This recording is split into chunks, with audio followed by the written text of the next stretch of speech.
300 മില്യൻ്റെ അടുത്ത് സ്പെൻഡ് നടത്തി പ്ലെയേഴ്സിനെ കൊണ്ടുവന്നിട്ടും ലിവർപൂളിന് community shield അടിക്കാൻ പറ്റിയില്ല എന്ന് പറഞ്ഞിട്ട് നിങ്ങൾ കളിയാക്കാൻ നിൽക്കുകയാണെന്നുണ്ടെങ്കിൽ നിങ്ങൾക്കറിയാത്തൊരു ശാപ കഥയാണ് എനിക്ക് പറയാനായിട്ടുള്ളത്. വേറൊന്നുമല്ല, കമ്മ്യൂണിറ്റി ഷീൽഡ് കേഴ്സ്. അറിയോ എന്താണെന്നുള്ളത്?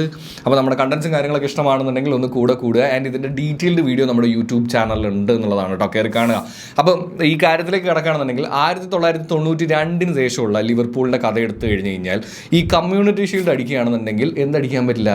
അവർക്ക് ലീഗ് അടിക്കാൻ പറ്റില്ല എന്നുള്ളതാണ്. അപ്പോൾ നിങ്ങളൊന്ന് ആലോചിച്ച് നോക്കൂ, ഈ 300 മില്യൻ്റെ സ്പെൻഡ് നടത്തിയിട്ട് അവർക്ക് കമ്മ്യൂണിറ്റി ഷീൽഡ് അടിക്കണോ അതോ ലീഗ് അടിക്കണോ? ഏതടിക്കും? പ്രീമിയർ ലീഗ് അടിക്കണോ? അപ്പോൾ പ്രീമിയർ ലീഗ് അടിക്കാനുള്ള ഒരു ഇമ്പോർട്ടൻസ് അവർ കൊടുത്തു എന്നുള്ളത് തമാശ രൂപയാണ് നമുക്ക് പറയാം എന്നുള്ളതാണ്. പക്ഷേ ഇത് പ്രീമിയർ ലീഗിൽ എല്ലാ ടീംസിനെയും ഒന്നും എടുത്ത് നോക്കാൻ പറ്റില്ല. കാര്യം ഇപ്പം നമ്മുടെ മാഞ്ചസ്റ്റർ യുണൈറ്റഡ് 2007, 2008, 2010 അതുപോലെ തന്നെ എനിക്ക് തോന്നുന്നു സിറ്റി 2018 വേറെ ഏതൊരു സീസണിലും ഇത് രണ്ടും കൂടെ ഒരുമിച്ച് അടിച്ചിട്ടൊക്കെ ഉണ്ട്.